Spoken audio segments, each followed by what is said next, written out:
Olá! Espero que você tenha um dia com serenidade, um dia de aprendizado e realizações.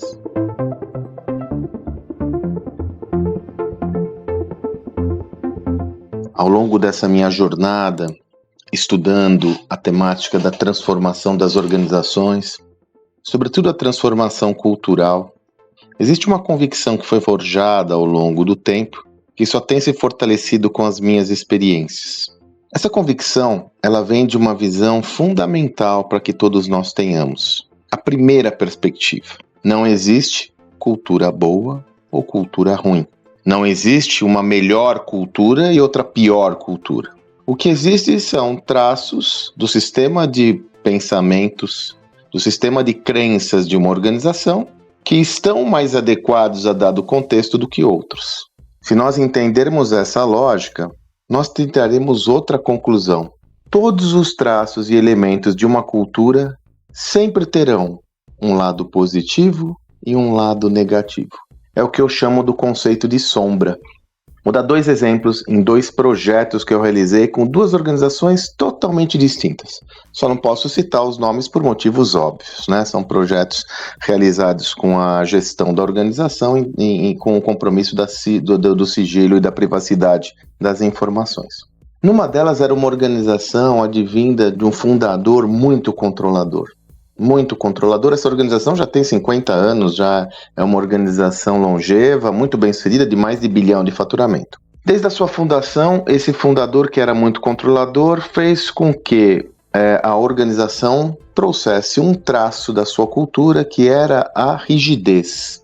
Essa rigidez se estabelecia sobretudo numa burocracia excessiva naquela organização. Aí você fala, tá, burocracia. Normalmente nós só vemos o lado negativo da burocracia. Então, se nós formos analisar esse mesmo elemento nesse traço de cultura sob a ótica das limitações, é evidente, burocracia em excesso gera ineficiência, lentidão, baixa autonomia das pessoas, porque você não tem o empoderamento, tudo acontece devido a normativas, isso faz com que a sua organização fique muito inflexível e rígida.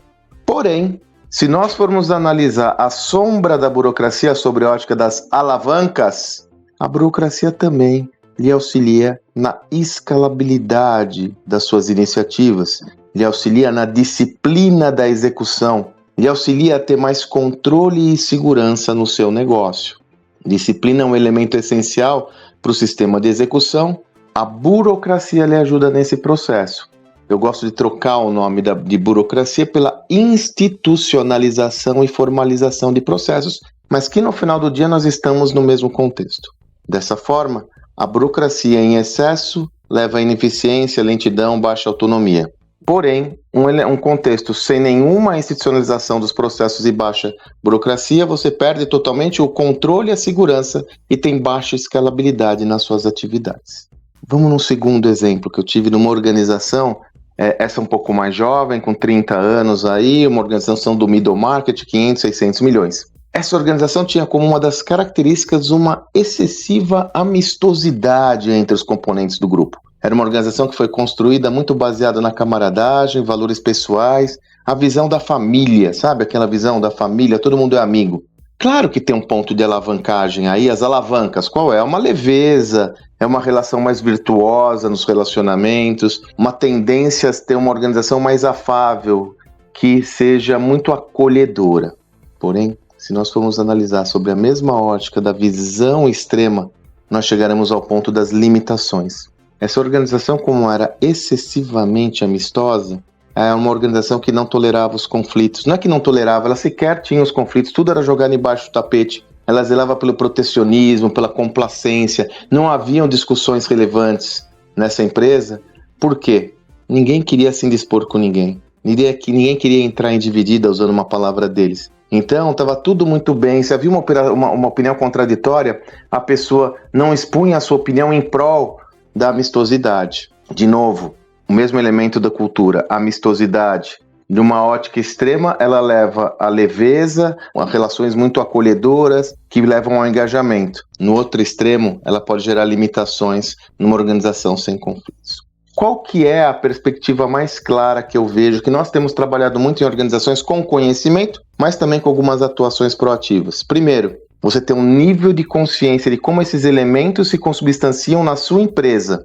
Os elementos culturais, os elementos da sua cultura, como eles se consubstanciam na sua empresa e como eles influenciam todas as tarefas, todas as atividades práticas dos componentes do seu grupo. Segundo, exercite essa reflexão nos extremos e veja se isso está acontecendo na sua organização. E sim, se esse traço existe na sua empresa dos efeitos extremos, desenvolva um projeto com ações proativas, sobretudo orientadas à transparência, para que vocês encontrem o equilíbrio entre essas visões de mundo, o equilíbrio entre esses elementos. Então a amistosidade é legal, vamos manter a leveza, mas não vamos deixar de discutir o contraditório. A diversidade pode estar sendo coibida se não tiver o estímulo ao contraditório. Sim, a burocracia é ruim, mas vamos trazê-la para uma esfera mais racional, onde eu transformo ela num senso de execução importante que vai ajudar a minha gestão.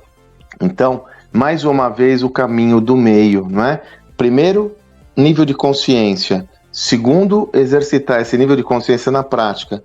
Terceiro, entender qual que é a matiz adequada para você inserir cada um desses elementos. Eu adoro essa temática da cultura e, como você pode observar, a complexidade dela nos gera muito insights. Por isso que eu digo, quando você tem um raciocínio muito extremo, orientado a uma visão extremista, ele não é apto a lidar com elementos complexos como o da cultura organizacional. É necessário muita serenidade, muita parcimônia para você enxergar os dois lados da mesma moeda.